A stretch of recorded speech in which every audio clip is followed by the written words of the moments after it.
Good morning students. आज का हमारा टॉपिक क्या होगा? Structure of atoms. क्या होगा? स्ट्रक्चर ऑफ एटम्स, परमाणु की संरचना। मैंने आज ना ये सारा नोट डाउन कर दिया है ताकि हमारा टाइम क्या हो, कम कंज्यूम हो और हमारा चैप्टर जल्दी से कवर हो जाए। तो जो सबसे पहले ही बात हमने लास्ट चैप्टर में पढ़ा था कि जो परमाणु है वो सबसे छोटा कण है। राइट और रॉन्ग? यही पढ़ा था। चैट बॉक्स में रिप्लाई करेंगे अब, ठीक है? कभी आप माइक को अनम्यूट करें बार बार। तो हमने पढ़ा था एटम है सबसे छोटा पार्टिकल है। अब मैं आपको उस बात से थोड़ा सा बदलाव करते हैं। अब मैं आपको क्या समझा रही हूँ, मैं अपनी ही बातों में बदलाव कर रही हूँ। मैं आपको बता रही हूँ झगड़ा ना मैं आपको बता रही हूँ कि एटम से भी छोटे पार्टिकल होते हैं। एटम से भी छोटे पार्टिकल होते हैं, जैसे कि हम क्या बोलते हैं, सब एटॉमिक पार्टिकल्स बोलते हैं। क्या बोलते हैं? सब एटॉमिक पार्टिकल, उप परमाणुक कण। उप का मतलब होता है उससे भी छोटा। जो एटम था उससे भी छोटा मतलब सब। सब जैसे इंस्पेक्टर होता है, उससे नीचे वाली पोस्ट क्या होती है? सब इंस्पेक्टर होती है ना? तो इसी तरीके से उप लग जाता है। उप समादोस्ता, इस तरीके का कुछ उन्हें बोला जाता है ना? ऊपर के पोस्ट, नीचे की पोस्ट। तो नीचे की पोस्ट जो होती है उसके सामने सब लगा दिया जाता है, उसको छोटा करने के लिए सब लगा दिया जाता है। ऐसे ही एटम को छोटा करने के लिए सब लगाया गया और परमाणु को छोटा करने के लिए उप लगा दिया गया। अब इसको तीन टुकड़ों में तोड़ा गया। जो एटम थे उसको तीन टुकड़ों में तोड़ा गया। सबसे पहला आपका इलेक्ट्रॉन है। सबसे पहला कौन है? इलेक्ट्रॉन। आप अपने घर पे जोर जोर से चीख चीख के जो मैं बोलवा रही हूँ वही बोलेंगे, लेकिन माइक को ऑफ रखेंगे, है ना? घर वालों को पता चलना चाहिए कि बच्चे क्या कर रहे हैं, पढ़ाई कर रहे हैं। तो इसको तीन पार्टिकल्स में डिवाइड किया गया। एक है आपका इलेक्ट्रॉन, दूसरा क्या है? प्रोटॉन, और तीसरा क्या है? न्यूट्रॉन। पहला क्या है आपका? इलेक्ट्रॉन, प्रोटॉन और न्यूट्रॉन। इससे पहले चैप्टर में हमने पढ़ा था एटम सबसे छोटा कण होता है जिसे कि हम माइक्रोस्कोप से भी नहीं देख सकते। लेकिन उससे आगे जब नई रिसर्च हुई उसमें क्या बोला गया कि भाई उससे भी छोटे कण होते हैं। एटम को हम सब एटॉमिक पार्टिकल्स उसके बना सकते हैं, उप आणविक कण बना सकते हैं जो कि तीन भाग में विभाजित किए गए। ऐसे हम मान सकते हैं। पहले हमने माना कि ये क्या है? एक अणु है।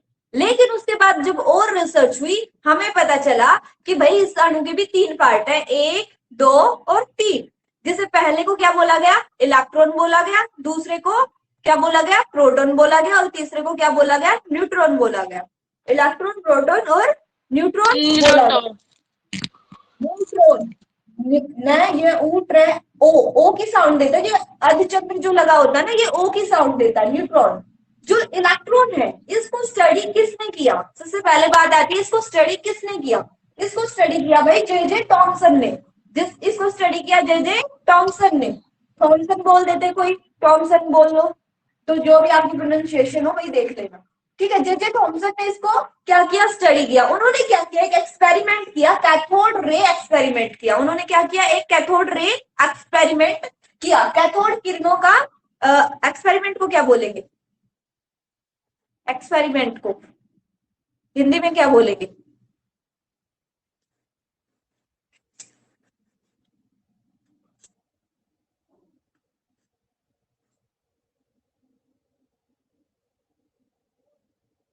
प्रयोग आविष्कार मैम। किया उन्होंने, कैथोड रे प्रयोग किया। उसमें उन्होंने एक ट्यूब ली थी जिसमें कुछ गैसेस दी थी और उसके बेसिस पे रेड और ग्रीन कलर की जो लाइट आती थी उसके बेसिस पे किया था वो। ठीक है? तो यहाँ से उन्होंने जब उसको स्टडी किया, बेटा माइक को अनम्यूट मत करें। तो उन्होंने जब स्टडी किया उन्होंने क्या पाया कि जो इलेक्ट्रॉन है उस पे आवेश, उस पे चार्ज जो होता है वो कितना होता है? -1.6 इंटू 10⁻⁻19 कुलाम। कुलाम की स्पेलिंग ये होती है लेकिन सी से डिनोट करते हैं। जैसे किलोग्राम की KILO ग्राम होती है ना, लेकिन हम केजी लिखते हैं। तो ऐसे ही कुलाम इसकी यूनिट होती है। किसकी भाई? चार्ज की यूनिट क्या होती है? कुलाम होती है। चार्ज मतलब आवेश की यूनिट क्या होती है? कुलाम होती है। और एक इलेक्ट्रॉन चार्ज की वैल्यू कितनी होती है? -1.6 इंटू 10⁻⁻19 कुलाम होती है। याद करेंगे एक बार, दोबारा से मेरे साथ बोलेंगे। जो चार्ज का, इलेक्ट्रॉन का चार्ज होता है, इलेक्ट्रॉन का आवेश होता है, उसकी वैल्यू कितनी होती है? -1.6 इंटू 10⁻⁻19 कूलाम होती है।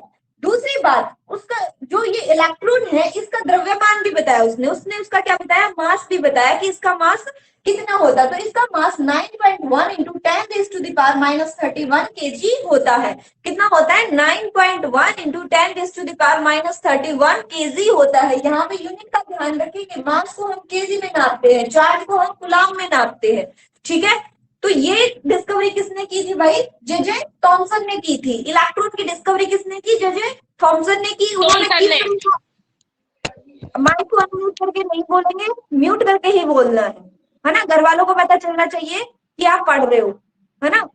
तो क्या है, उन्होंने जे थॉमसन ने इसकी डिस्कवरी की। उन्होंने किस चीज का प्रयोग किया था, इलेक्ट्रॉन को रिसर्च करने के लिए उन्होंने किस चीज का प्रयोग किया था, उन्होंने प्रयोग किया था भाई कैथोड रे का। किसका प्रयोग किया था, कैथोड रे का, कैथोड किरणों का।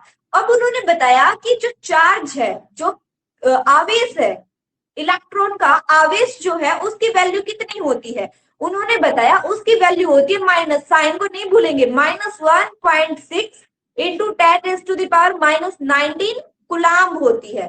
ठीक है, फिर उन्होंने बताया कि मास भी होता है इलेक्ट्रॉन का। भाई वो मास कितना होता है, वो मास बताया 9.1 इंटू 10⁻⁻31 केजी। ठीक है, इसके बाद एक और डिस्कवरी हुई कुछ टाइम के बाद। फिर पता चला कि भाई इलेक्ट्रॉन के साथ साथ प्रोटॉन भी होते हैं। क्या होते हैं, प्रोटॉन भी होते हैं किसी भी एटम के अंदर। तो उसकी डिस्कवरी किसने की, उसकी डिस्कवरी की ई गोल्डस्टीन ने। किसने की, ई गोल्डस्टीन ने। और इन्होंने एनोड रे का इस्तेमाल किया, एनोड किरणों का प्रयोग किया। और इसी एनोड जो रे है इनको ही कैनाल रे भी बोला जाता है, कैनाल किरण भी बोला जाता है। प्रोटॉन की डिस्कवरी करने के लिए कौन सी किरणों का इस्तेमाल हुआ, एनोड किरणों का इस्तेमाल हुआ या फिर कैनाल किरणों का इस्तेमाल हुआ। अब इसकी डिस्कवरी किसने की, प्रोटॉन की डिस्कवरी किसने की, ई गोल्डस्टीन ने प्रोटॉन की क्या की भाई, डिस्कवरी की। अब उन्होंने भी बताया कि जो प्रोटॉन है उसका भी अपना आवेश होता है, जैसे इलेक्ट्रॉन का आवेश होता है उसी तरीके से चार्ज होता है किसका, प्रोटॉन का भी। उसकी वैल्यू कितनी होती है, हर किसी की वैल्यू अलग होती है। तो इसकी वैल्यू होती है भाई प्लस, यहाँ पे ध्यान क्या देना है, यहाँ पे साइन प्लस का, यहाँ पे साइन माइनस का है। यहाँ पे 1.6 इंटू 10⁻⁻19 कूलाम, मतलब वैल्यू तो बराबर है लेकिन डिफरेंस किसका है, साइन का डिफरेंस है। इलेक्ट्रॉन माइनस से रिप्रेजेंट किया जाता है और प्रोटॉन प्लस से रिप्रेजेंट किया जाता है। फिर द्रव्यमान की जब बात आती है तो बोला भाई प्रोटॉन का कुछ द्रव्यमान भी होता है। तो वो द्रव्यमान कितना होता है, 1840 गुना में मास ऑफ इलेक्ट्रॉन, 1840 गुना में mass of electron. Mass electron का कितना है, 9.1 इंटू 10⁻⁻31। जाओ भाई का सेशन। ठीक है, इतनी इसकी क्या है, वैल्यू है। तो या फिर जब हम इसको यहाँ पे ये वैल्यू रखेंगे ना और इसको सॉल्व करने की कोशिश करेंगे तो उसकी वैल्यू क्या आएगी अंजन, उसकी वैल्यू आएगी 1.673 इंटू 10⁻⁻24 ग्राम, 1.67 इंटू 10⁻⁻24 ग्राम। ठीक है, ये वैल्यू आएगी। तो आपको दोनों चीजें पता होनी चाहिए क्योंकि इन केस आपके में ऑप्शन वाले क्वेश्चन आते हैं, इन केस आपको ऑब्जेक्टिव क्वेश्चन आते हैं। तो क्या होगा वहां पे,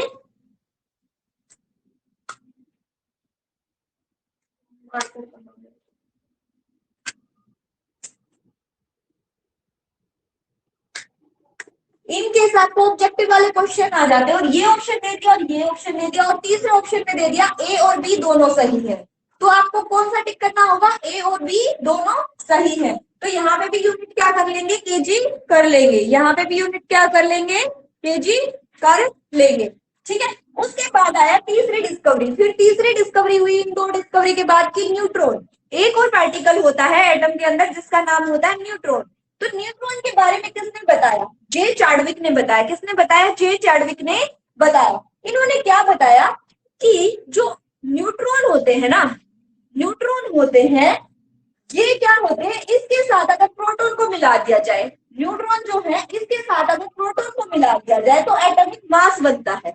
इन्होंने बताया कि एटम के अंदर दो चीजें प्रेजेंट होती हैं, एक प्रोटॉन और एक न्यूट्रॉन प्रेजेंट होता है और इन दोनों को जोड़ दिया जाए तो वो टोटल परमाणु के द्रव्यमान के बराबर होते हैं। तो भाई परमाणु के द्रव्यमान के बराबर का तो यही मतलब हुआ ना, उसके अंदर ये दोनों चीजें भी क्या होती है, उपस्थित होती है। दूसरी बात इसमें क्या बोली कि जो ये मास होता है ना न्यूट्रॉन का जो द्रव्यमान होता है ना वो ना के बराबर होता है। मतलब क्या होता है, नेग्लिजिबल, मतलब कि उसे मतलब अनदेखा कर सकते हैं। अनदेखा हम किसे कर सकते हैं, जो बहुत ही कम अमाउंट में हो, उसी चीज को तो अनदेखा कर सकते हैं। अब एक पत्थर पड़ा है हमारे सामने छोटा सा, हम उसको तो अनदेखा कर देंगे, लेकिन एक बहुत बड़ा सा पहाड़ खड़ा है, क्या हम उसको अनदेखा कर सकते हैं, नहीं कर सकते। मतलब नेग्लिजिबल चीजें वही होती है जो बहुत कम अमाउंट में प्रेजेंट हो। तो ये इन्होंने बोला कि इसका द्रव्यमान हम नेग्लिजिबल होता है, किसका, न्यूट्रॉन का द्रव्यमान अत्यधिक कम होता है। अब इन्होंने एक बात और बोली, इन्होंने बोला neutron are absent in protium isotope of hydrogen. जो प्रोटियम आइसोटोप होता है हाइड्रोजन का, ये पॉइंट अभी आपको समझ नहीं आएगा, बस याद कर लो। इसके आगे जब मैं एक्सप्लेन करूंगी तो आपको बताऊंगी कि आइसोटोप क्या होता है, समस्थानिक क्या होता है, तब आपको ये पॉइंट क्या होगा समझ आएगा। लेकिन ये इसमें कंसिडर करना था, इसलिए मैंने ये यहाँ पे क्या कर दिया, मेंशन कर दिया। अब इन चीजों को बताने के लिए, इलेक्ट्रॉन प्रोटॉन और न्यूट्रॉन को बताने के लिए साइंटिस्ट ने क्या किए, पूरा डिटेल में आपको क्या दी है, मॉडल दिए हैं। मॉडल बनाते हैं ना, जैसे कि आपको बोल दिया जाता है कि भाई साइंस के मॉडल बनाओ, तो आप एक विंड मिल बना लाते हो, है ना, वाटर रिसाइकलिंग का कुछ बना लाते हो, तो इस तरीके के कुछ कुछ मॉडल बना के लाते हो। तो ऐसे ही साइंटिस्ट ने क्या करा, डिस्कवरी करने के लिए, इन चीजों के बारे में जानने के लिए क्या बनाए थे, मॉडल बनाए थे, और उन मॉडल पे वर्क करके देखा। जब वो प्रूव हो गए तब उन्होंने ये बताया कि भाई इलेक्ट्रॉन प्रोटॉन और न्यूट्रॉन होते हैं।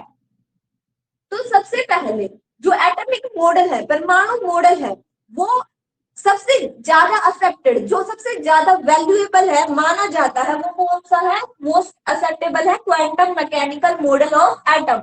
मतलब कि क्वांटम यांत्रिक परमाणु मॉडल कौन सा है, क्वांटम यांत्रिक परमाणु मॉडल।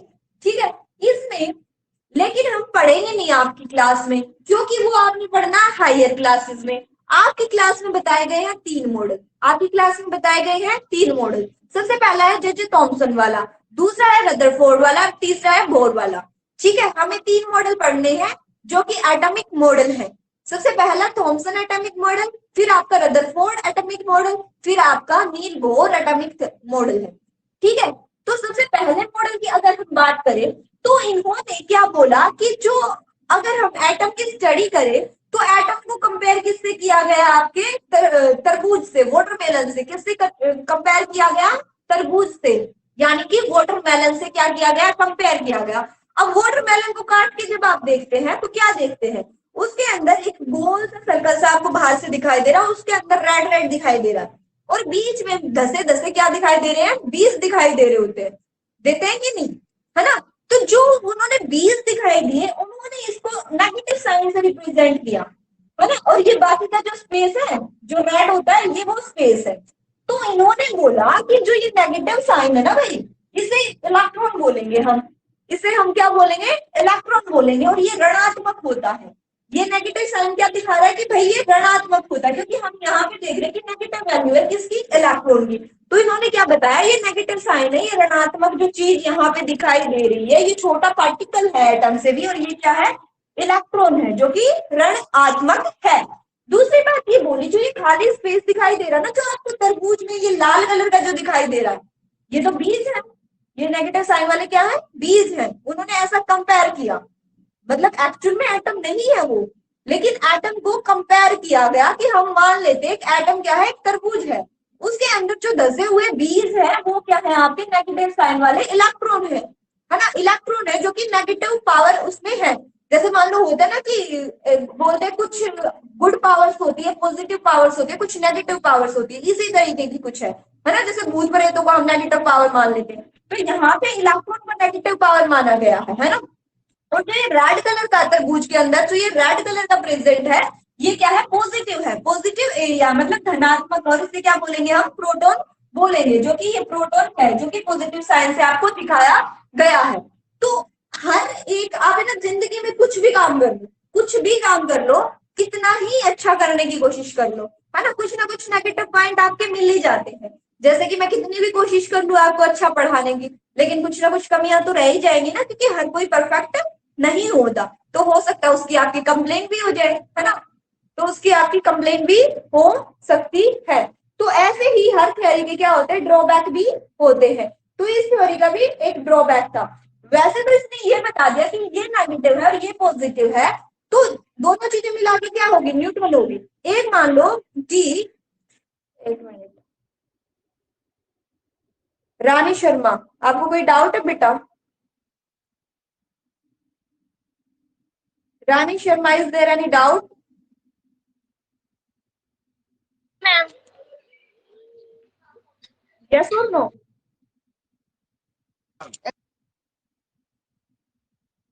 हैंड रेज किया हुआ था आपने। चलो ठीक है, आगे कंटिन्यू करते हैं। तो क्या है, उसके कुछ ना कुछ नेगेटिव पॉइंट्स भी होते हैं, तो उसे क्या बोला जाता है, ड्रॉबैक बोला जाता है इंग्लिश में, और हिंदी में हम बोलेंगे, एक मिनट, ड्रॉबैक को हम हिंदी में बोलेंगे, कमियां बोलेंगे शायद।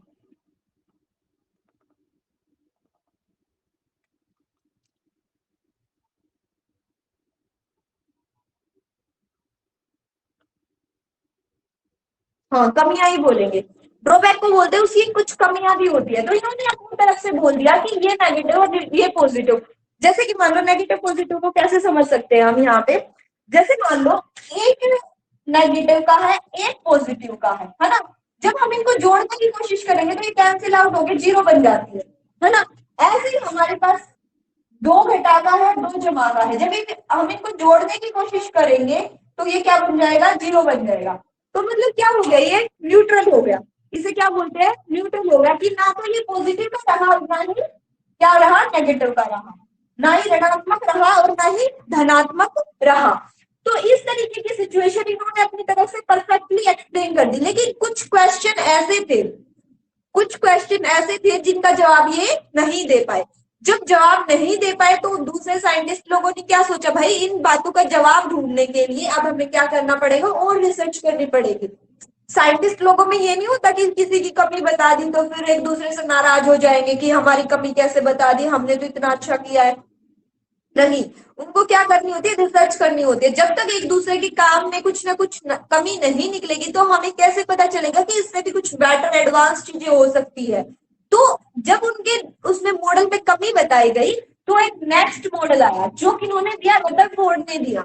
रदरफोर्ड मॉडल, एटॉमिक मॉडल जिसे नाम दिया गया, रदरफोर्ड का परमाणुक मॉडल, इसे नाम दिया गया।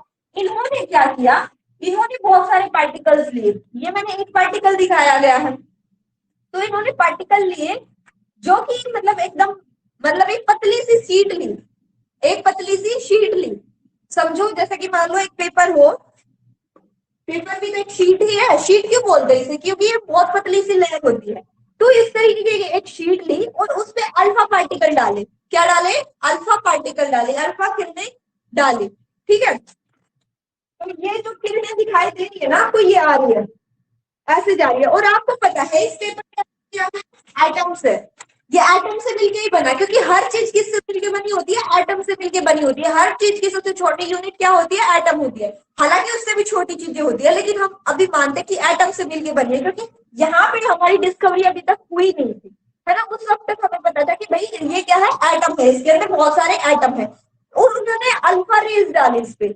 जैसे ही उन्होंने अल्फा रेज डाली तो उन एटम के अंदर वो जाके टकराती है, उन एटम के अंदर जाके टकराती है, तो क्या होता है हमें वो देखना है।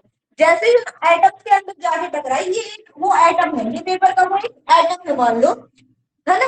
तो वो उस एटम में जब जाके टकराई तो देखा कुछ पार्टिकल, जो रे थी वो ऐसे पार्टिकल से टकरा के उधर की तरफ चली गई। मतलब कि स्मॉल डिफ्लेक्शन हुआ, मतलब कि कम कोण बनाया उसने, कुछ कोण बनाया छोटा सा, और वो मुड़ गई, है ना। और दूसरे क्या देखा हमने, कुछ ऐसी थी कि जो सीधी सीधी चली गई, कुछ क्या बहुत सारी रेज ऐसी थी जो कि सीधी सीधी चली गई, जिसमें कोई डिफ्लेक्शन नहीं हुआ, कोई भी कोण नहीं बनाया उसने, एकदम सीधी पार कर गई। ज्यादातर रेखाएं, जो ज्यादातर जो पार्टिकल्स थे उस किरण के, अल्फा पार्टिकल थे, वो सीधे के सीधे चले गए। कुछ एक ने क्या किया, थोड़ा सा अपना पाथ डाइवर्ट कर लिया, और कुछ ने क्या किया, बहुत ही कम ने क्या किया, यहाँ से टकरा के वापिस आ गई, यहाँ से टकरा के वापस आ गए। तो हमने क्या देखा, हमने देखा कि जहां से ये टकरा के वापस आई है ना, यहाँ पे क्या है, न्यूक्लियस है। क्या है, नाभिक है, न्यूक्लियस है, जिससे टकरा के ये वापिस आ रही है। न्यूक्लियस क्या है, इसको आगे जाने का रास्ता नहीं दे रहा। अब हम कब वापिस टकरा, इससे मान लो ये मेरा हाथ है, ठीक है, ये मेरा हाथ है इस तरीके से, ठीक है। अगर मैं यहाँ से कुछ डालूं, मैं यहाँ से कोई लाइट डालने की कोशिश करूं, तो इसमें से क्या होगा, इसमें से क्या होगा, क्या होगा भाई, कोई बता सकता है?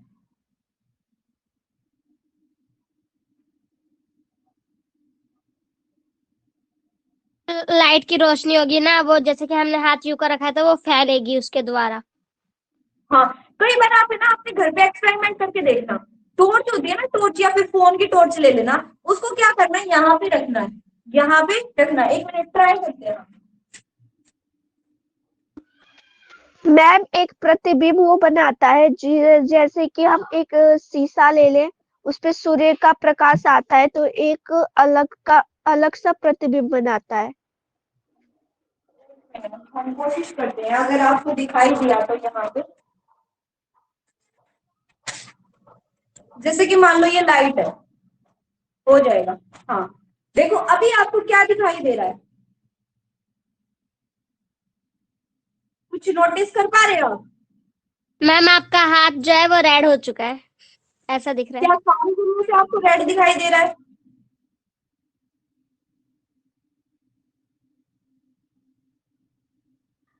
क्या सारी जगह से रेड दिखाई दे रहा है?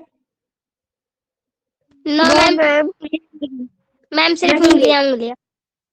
देखो, जो मेरी उंगलियां हैं, इधर से करती हूँ, मेरे को रिफ्लेक्शन लग रही है ज्यादा। हाँ, देखो इधर से आप क्या देख रहे हैं, जो ये रास्ता है, इस फिंगर्स के बीच में जो ये रास्ता है, यहाँ से रेज आ रही है ना, समझ पा रहे हैं? देखो Yes, ये ma'am. रेज आ रही है आपकी तरफ, इसका मतलब क्या है कि ये स्पेस खाली है। क्या है ये स्पेस? खाली है ना, स्पेस खाली है, इसकी वजह से ये रेस आपकी तरफ जा पा रही है। और यहाँ पे जब आप फिंगर वाले रीजन पे देख रहे हैं, यहाँ पे आपको क्या दिखाई दे रहा है, रेड दिखाई दे रहा है। मतलब कि यहाँ से सारी की सारी किरणें पास नहीं कर पा रही, थोड़ी बहुत पास कर पा रही है। इसके बीच में आपको दिखाई दे रहा है कि कुछ बोन्स भी है ना, दिखाई दे रहा है? दिखाई दे रहा है ना? साइड वाला पार्टिकल आपको दिखाई दे रहा है, रेड दिखाई दे रहा है, जबकि बीच में थोड़ा सा ब्लैक दिखाई दे रहा है, क्योंकि यहाँ पे मेरी बोन्स आ जाती है, तो ये बोन्स से टकरा के थोड़ा साइड से लाइट निकल जाती है। और यहाँ पे हथेली वाले रीजन पे देखो, क्या कुछ दिखाई दे रहा है? नो मैम, नहीं दिखाई दे रहा। इस बात का क्या मतलब हुआ?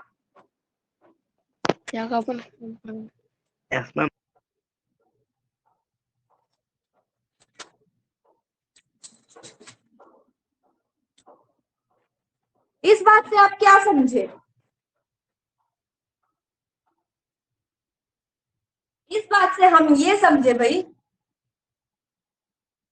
ये हैंड क्यों रेज करते रहते हो आप डिस्टर्ब करने के लिए?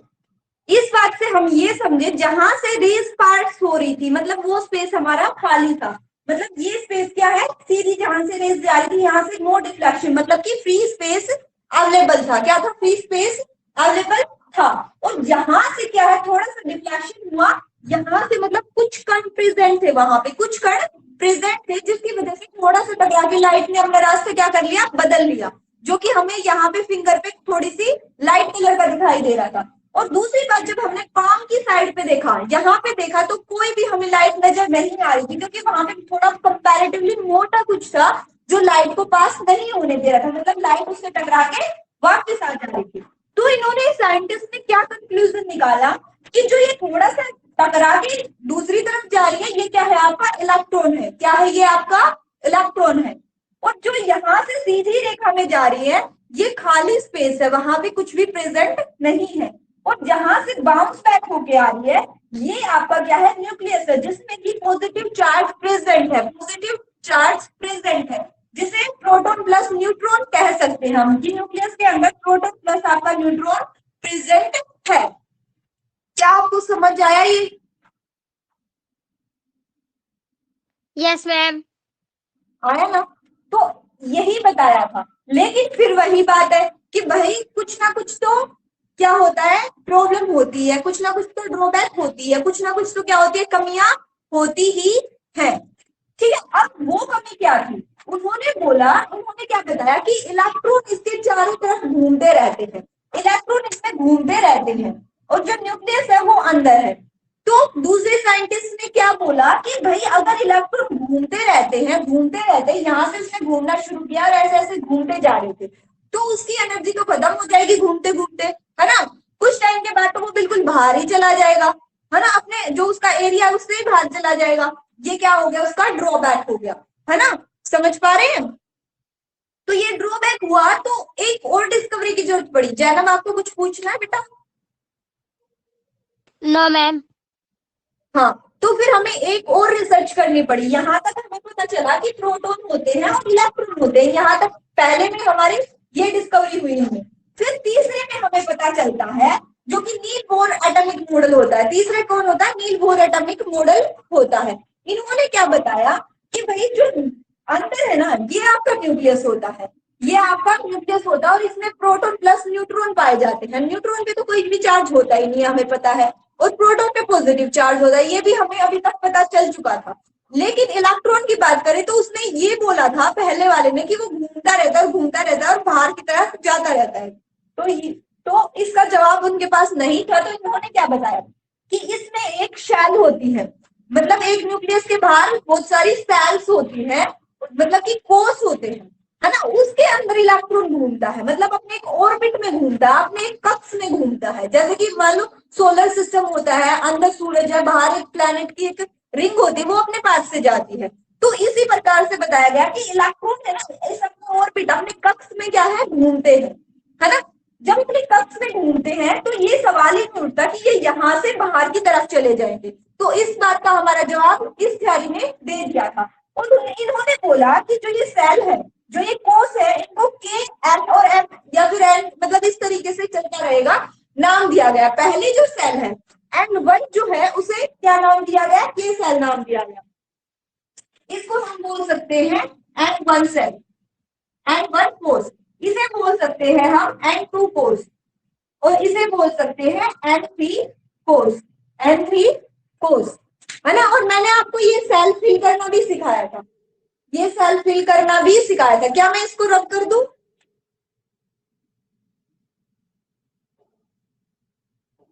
Should I rub this?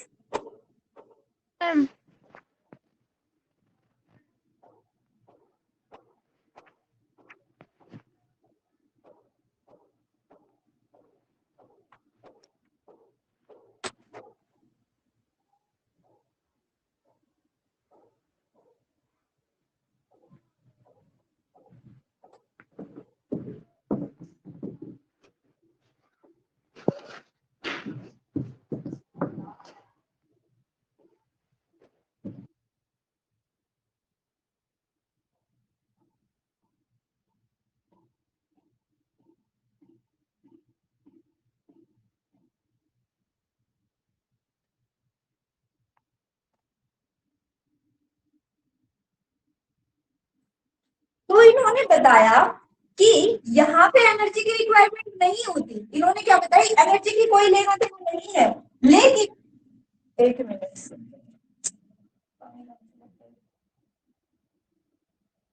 तो इन्होंने बोला कि अगर ये अपने अपने रास्ते घूमते रहे तो कोई लेना देना नहीं है। लेकिन अगर ये पॉजिटिव, यहाँ पे ये न्यूक्लियस है और ये तरीके की सेल है, तो यहाँ से जब इलेक्ट्रॉन घूम रहे हैं, यहाँ से इलेक्ट्रॉन घूम रहे हो, तो यहाँ पे क्या होता है भाई, हमें पता है कि पहले वाले में 2 इलेक्ट्रॉन घूम सकते हैं।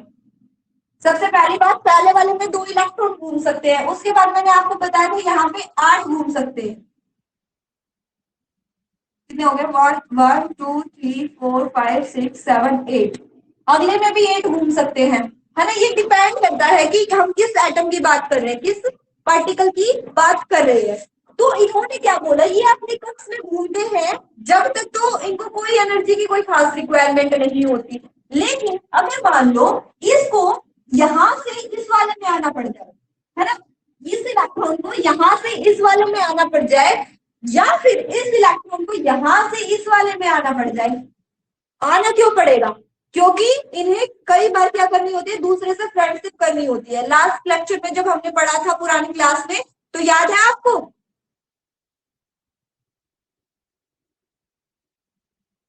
से यस और नो, यस मैम।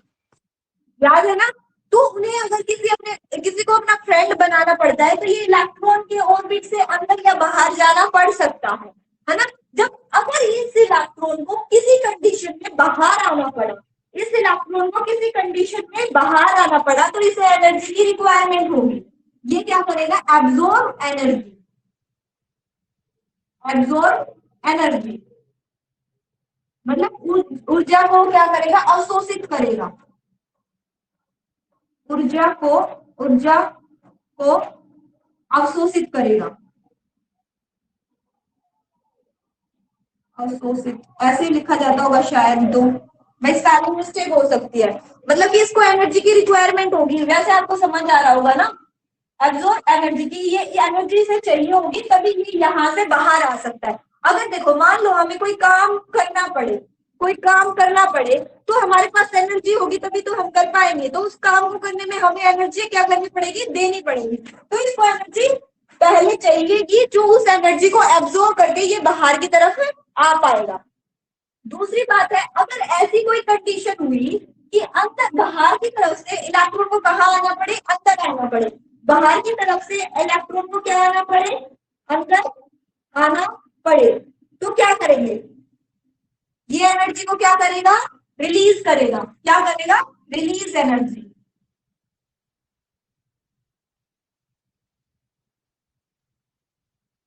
मतलब कि एनर्जी हमें क्या मिलेगी? बाहर मिलेगी। एनर्जी हमें क्या होगी? अवेलेबल होगी। एनर्जी क्या होगी? अवेलेबल होगी। ये ऊर्जा देगा कि भाई ये अंदर की तरफ जा रहा है, दूसरे को ऊर्जा दे देगा कि भाई आप यूज कर सकते हो इस एनर्जी को। क्योंकि बाहर काम करने के लिए क्या है? ज्यादा मेहनत की जरूरत होती है, इसलिए बाहर वाले के पास ज्यादा एनर्जी थी। है ना? जब ये अंदर जा रहा है तो उस एनर्जी का क्या करेगा? ये सोचेगा कि भाई अंदर तो मुझे कम ही काम करना पड़ेगा। ऐसा हम सोच रहे हैं याद करने के लिए। तो ये क्या सोचेगा कि इसे अंदर जाके कम काम करना पड़ेगा, इसलिए ये अपनी एनर्जी क्या कर देता है? रिलीज कर देता है, मतलब बाहर दे देता है एनवायरमेंट में। ठीक है, तो ये इन्होंने बताया, नील बोहर ने बताया। और जबकि यहाँ पे क्या ड्रॉबैक था? यही तो ड्रॉबैक था कि भाई इसकी सारी एनर्जी क्या हो जाएगी? घूमते घूमते खत्म हो जाएगी। तो क्या इस प्रॉब्लम का सोल्यूशन इस मॉडल ने दे दिया?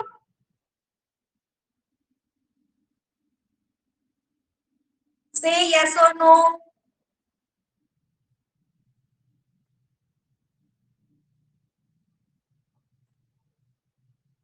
मैम आपकी आवाज नहीं आ रही। क्या किसी और को भी आवाज नहीं मिल रही?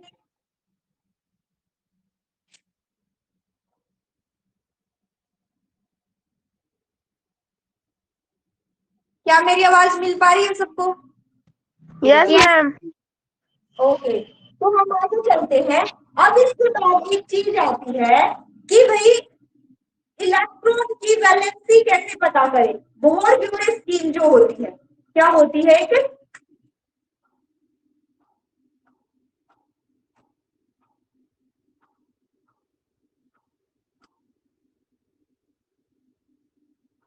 इसको हिंदी में भी बोहर-ब्यूरे स्कीम ही बोला जाएगा। क्या बोला जाएगा? बोहर-ब्यूरे स्कीम बोला जाएगा। इसके अनुसार क्या होगा?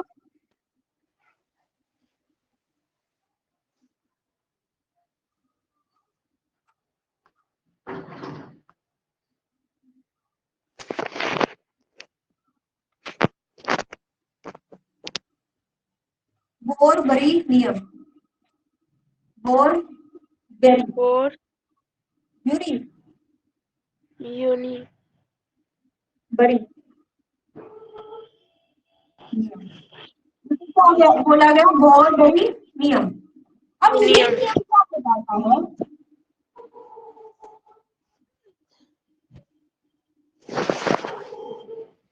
भाई माइक को अनम्यूट कर क्यों करते हैं बार बार? मैं यहाँ से म्यूट कर रही हूँ, फिर आप अनम्यूट कर रहे हैं। बोरबरी स्कीम जो है, बोरबरी नियम जो है, ये क्या बताता है कि हमें ये पता करना है कि किसी भी सेल में कितने इलेक्ट्रॉन है। अगर हमें ये पता करना है कि किसी भी सेल में कितने इलेक्ट्रॉन है, तो हम इस फॉर्मूले से पता कर सकते हैं। भाई कैसे पता कर सकते हैं? तो जो ये एन है ना, तो ये भी सेल को ही रिप्रेजेंट कर रहा है, ये कोष को ही रिप्रेजेंट कर रहा है कि N1 कोष में है कोई चीज, या N2 में है, या फिर N3 में है।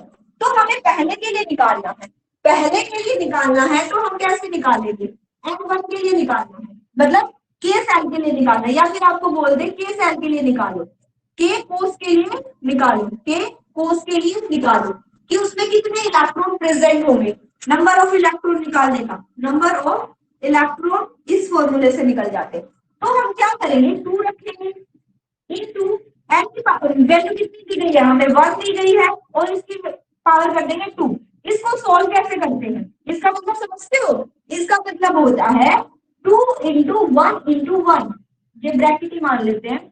इसका मतलब होता है कि 2 बार जो है इसके ब्रैकेट के अंदर लिखा हुआ वो 1 बन जाए, क्या होता है 1 होता है, और ब्रैकेट के बाहर तो इसका मतलब 2 ही होता है, 2 1 जा 2। मतलब कि पहली सेल में मैंने आपको क्या बताया, कितने इलेक्ट्रॉन्स आ सकते हैं, 2 इलेक्ट्रॉन्स, पहली सेल में कितने इलेक्ट्रॉन्स आ सकते हैं, 2 इलेक्ट्रॉन। अगर हमें ऐसे ही बोल दिया जाए N2 के लिए निकालो, N2 सेल के लिए निकालो कि N2 सेल में कितने इलेक्ट्रॉन आते हैं, या फिर मैं आपको बोल दूं कि के बाद L cell, L shell, L कोष के लिए निकालो, तो फटाफट निकाल के दिखाएंगे कि कितने इलेक्ट्रॉन होते हैं। इलेक्ट्रॉन की संख्या ज्ञात करो, इलेक्ट्रॉन की संख्या ज्ञात करो।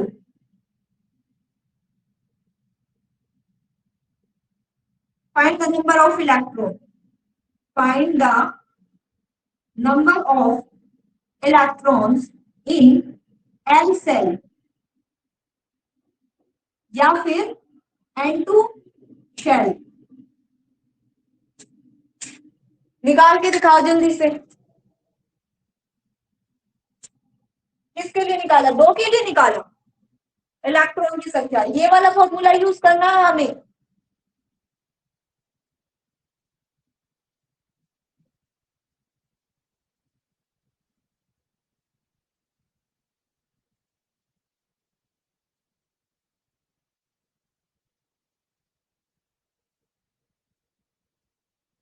जल्दी से निकाल दो भाई, निकाल रहे हो रानी, इज देयर एनी डाउट बेटा। मैम वो जो आपने पहले जो बड़ी नियम वाला बताया था ना, एक और बार बता दो। अच्छा, ये बोला गया बोर-बरी स्कीम, बोर-बरी का नियम क्या बोलता है कि हमें इलेक्ट्रॉन की संख्या ज्ञात करनी है, क्या ज्ञात करनी है कि किसी भी सेल में कितने इलेक्ट्रॉन्स क्या है प्रेजेंट है। तो हम कैसे ज्ञात कर सकते हैं, ये फॉर्मूला लगाएंगे 2n की पावर 2, क्या लगाएंगे 2n की पावर 2। तो आपसे क्वेश्चन किया गया N1 सेल में, क्योंकि N1 सेल ये है और N1 सेल को ही हम K सेल भी बोलते हैं, N1 सेल को ही हम K सेल भी बोलते हैं। अगर आपसे बोला जाए N1 सेल में या फिर K कोष में क्या करता पता करनी है आपको, इलेक्ट्रॉन की संख्या पता करनी है, तो आप क्या करेंगे, ये वाला फॉर्मूला लगाएंगे। ये वाला फॉर्मूला जब आपने लगाया 2 लिखा, n की जगह वैल्यू कितनी है 1 लिखी, और पावर कितनी लगाई 2 लगाई, और इस पावर 2 का मतलब होता है कि जो ब्रैकेट के अंदर लिखा गया वही गुना में 2 बार लिखना हमें। तो हमने इसको थोड़ा ओपन कर दिया, तो 1 एकम 1, 1 एकम 1, और ये 2 जो बाहर था ये गुना में ही होता है, 2 एकम 2। हमें क्या पता चला, जो N1 सेल है या फिर K सेल है, इसमें हम 2 ही इलेक्ट्रॉन डाल सकते हैं, और यही मैंने आपको लास्ट क्लास में बताया था, यही मैंने आपको लास्ट क्लास में बताया था कि पहले इसमें कितने इलेक्ट्रॉन्स डाल सकते हैं, हम 2 इलेक्ट्रॉन डाल सकते हैं। ऐसे ही अगर हमें N2 की निकालने के लिए बोली जाए, या फिर बोल दिया जाए कि L कोष की निकालो कि उसमें कितने इलेक्ट्रॉन प्रेजेंट होते हैं, तो आपने सेम यही फॉर्मूला लगाना है, सेम यही फॉर्मूला लगाना है 2n की पावर 2। तो इधर फॉर्मूले के अकॉर्डिंग n की वैल्यू हमें पता है 2 है और इसकी पावर 2 है, तो 2 इंटू 2 दूनी कितना होता है 4, 4 दूनी कितना होता है 8। कितने इलेक्ट्रॉन आ सकते हैं यहाँ पे, इलेक्ट्रॉन आ सकते हैं भाई 8।